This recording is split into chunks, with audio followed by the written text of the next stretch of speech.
Friday அதுவுமா எங்க வீடு 3 மணிக்கு லட்சணம் இப்படி தான் இருந்தது. நான் எப்பயுமே மார்னிங்கே கிளீன் பண்ணிவிடுவேன். ஆல்ரெடி உங்ககிட்ட நெறைய வீட்டோட சொல்லியிருக்கேன். நான் சிங்க்ல வந்து சாமான்லாம் சேர்க்க மாட்டேன். ஆனா இது ரொம்ப சோம்பேறித்தனத்துல உச்சத்துல இருந்ததா என்னன்னு தெரியல. சும்மா வெறுமனே படுத்துக்கிட்டு, வெறுமனே புரண்டுக்கிட்டே இருந்தேன் நானு. பசங்களுக்கு கூட தயிர் சாப்பாடு வச்சு குடுத்தேன். பசங்க சொல்லிட்டேன், "இனிமே தயவு செஞ்சு தயிர் சாதம் கண்ல காட்டாதீங்கம்மா. நீங்க தயிர் சாதத்த வச்சு கொல்றீங்க நீங்க வெயிலு வெயிலுன்னு" சொல்லிட்டு. ஆனா அது உண்மதான். ரொம்ப சோம்பேறித்தனமா இருந்தா தயிர ஊத்தி ஊத்தி குடுக்குறேன்னா, பசங்க தயிர் சாப்பிட்றனாலே தெறிக்கிறாங்க.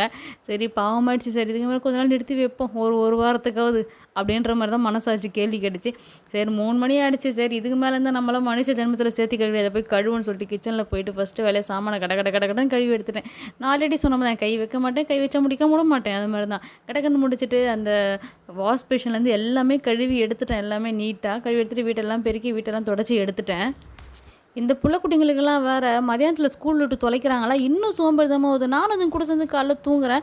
பையனுக்கு வந்து எக்ஸாம் முடிஞ்சவுமே அப்படியே தொடர்ந்து ஸ்பெஷல் கிளாஸ் வச்சுட்டாங்க. +2க்கு போறான்றது. +1 ரிசல்ட் இன்னும் வந்த பாடு காணோம். அது எந்த லட்சணத்துல வரும்னு எங்களுக்கு தெரியாது இன்னும் அது ஒரு பக்கம். +2க்கு ஸ்பெஷல் கிளாஸ் ஆரம்பிக்கிறேன் வான்னு சொல்லிட்டாங்க. பையன் கதறான். கதறினா என்ன பண்ணுறது? நம்ம ஒண்ணும் பண்ண முடியாது. ஸ்கூல் ரூல்ஸ் நம்ம மீற முடியுமா? அதுக்கப்புறம் நம்ம போயிட்டு பிரின்சிபல் கிட்ட போய் கை கட்டி பதில் சொல்ல முடியாது நம்மளால. "நீ போடா தம்பின்னு" சொல்லிட்டு ஆறுதல் பண்ணி அனுப்பிச்சு விட்டாச்சு.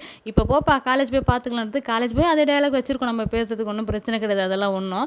அதுக்கப்புறம் எல்லா வேலையும் முடிச்சுட்டேன். முடிச்சுட்டு இவங்கள எல்லாரும் டியூஷன்லாம் கிளப்பி விட்டாச்சு. கிளப்பி விட்டுச்சு நான் 8 மணிக்குள்ளே எல்லா வேலையும் முடிச்சுட்டேன். 8 மணிக்கா தான் விளக்கு ஏற்றலான்னு சொல்லிட்டு இது நிதானமாக வேலை செஞ்சதுக்கப்புறமா சரி இந்த பக்கம் கிச்சனில் வேலை பார்க்கும்போது கண்ணு ஃபுல்லாக டிவி மேலேயே தான் இருக்குது நம்ம சிஎஸ்கே ஆடுதேன்னு சொல்லிட்டு ரொம்ப ஜாலியாக இருந்தது. ஃபஸ்ட்டு வாட்டி சிஎஸ்கே வந்து விக்கெட் அது ஃபஸ்ட்டு விக்கெட்லாம் எடுக்கும்போது ரொம்ப திணறினப்பெல்லாம் கஷ்டப்பட்டு எடுத்தாங்க. சரி இதுக்கப்புறம் வந்துருவாங்கன்ற மாதிரி தான் இருந்துச்சு. பையன் ஆர்சிபி நான் சிஎஸ்கேவா முடியல. அவனை நான் கலாய்க்க அவன் என்ன கலாய்க்க கடைசியில் பார்த்தா நம்ம ஸ்டேஜ் வந்து தோக்குற மாதிரி ஆகிப்போச்சா.